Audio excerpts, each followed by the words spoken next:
morning, Science 7. You know what? The best part of waking up is science in your cup.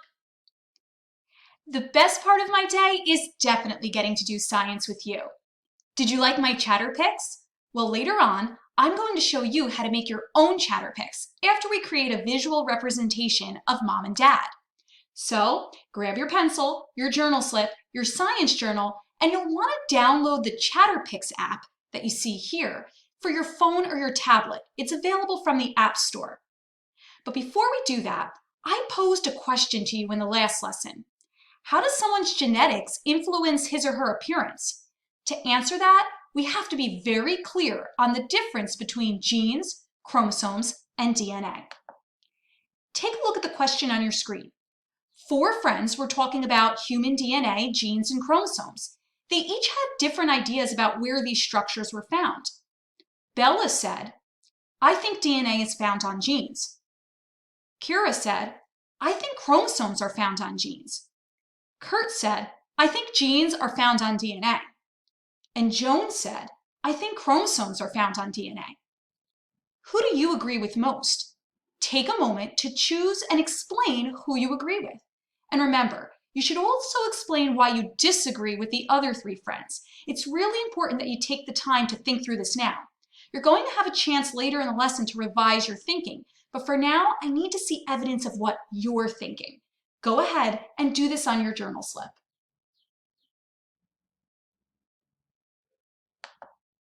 To help us figure out which student is right, let's use a model. Here, watch.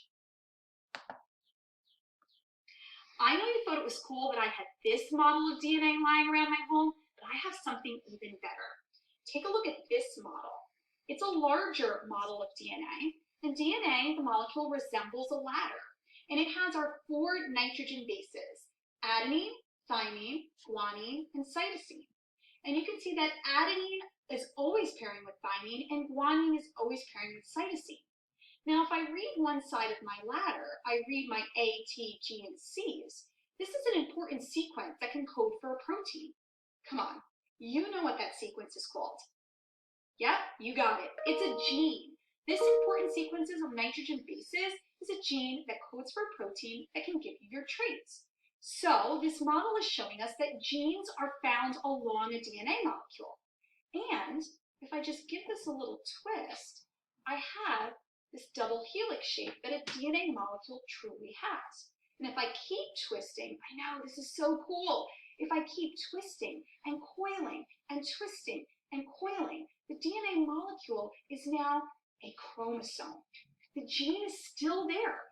Genes are found on chromosomes. It's just tightly coiled up. You don't believe me? Watch. Yep, the gene still there. So genes are on DNA molecules or found in chromosomes. So, have you figured out who's correct? Yep, it's Kurt. Kurt was correct when he said genes are found on DNA. The genes are the strings of nitrogen bases along the ladder. Bella can't be right because she's saying the opposite. And Kira's incorrect because genes are found on chromosomes. And Joan is incorrect because DNA is what's making up the chromosome. The chromosome is the largest unit. And if we look closer, we find DNA. And if we zoom in even closer, we find genes.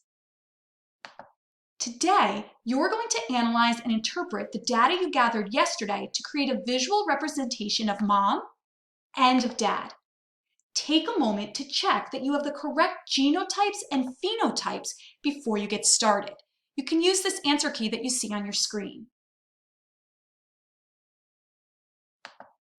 Now, you might be wondering how you're going to create this visual representation. Well, there's a Visual Profiles reference sheet that you can use to help you. It's posted on Schoology and it looks like this. If the data shows that mom has a round face, you can look right here on this profile sheet to see how to draw a round face, as opposed to right here, a square face. I've provided guidance for all the traits so that you can see how to visually show them. By drawing mom and dad, you're going to have a good idea of what each person looks like before we have this couple start creating offspring. So go ahead and take your time drawing what mom and dad look like. You can do this on your journal slip, or if you want, on a separate piece of blank paper if that's easier. Go ahead and do this now.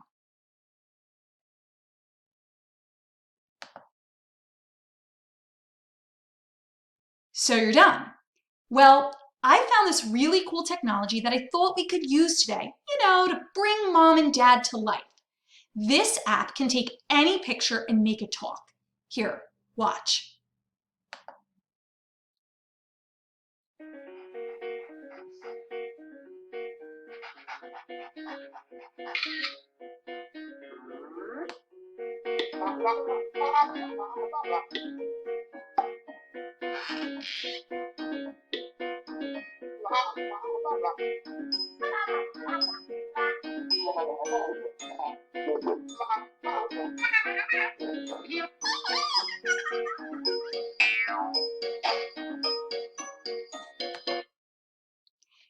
So take a moment and download Chatterpix right now to your phone or your tablet because we're going to be using it in a minute.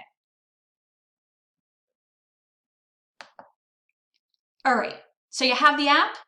Now I want you to take a picture of either your mom drawing or your dad drawing, and then use this photo that's in your camera roll to create a Chatterpix.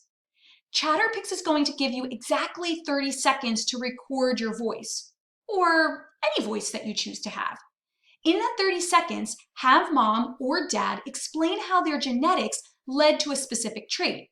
For example, have mom explain how her genetics led to her wavy hair or her almond eyes. Or maybe dad can explain how his genetics led to his straight hair or his large ears. Pick any trait that you want, absolutely any trait. Here, I created a Chatterpix example to show you. Now, it's just a random drawing of any person, but you'll get the idea. I've always wondered how my genetics can lead to my appearance, but I think I have it figured out. I inherited genes from my parents. For my trait of face shape, I inherited a dominant allele from my mother and a recessive allele from my father. I'm heterozygous for this trait. Because the dominant allele hides the recessive one, this genotype leads to my phenotype of a round face, not a square one. Notice that while my Chatterpix was talking, the Chatterpix was using the science terms that we've been learning about, and I have them listed right here if you need a refresher. I think you're going to have a lot of fun making the Chatterpix. However, I'll give you a choice. Either upload your Chatterpix video to Schoology, or take a video of your drawing and narrate the answer to the question. And then you can upload that video to Schoology. Either way, you're uploading a video that's 30 seconds long and answering the question. Until tomorrow. Until tomorrow, keep thinking, keep learning, and I can't wait to see those Chatterpix.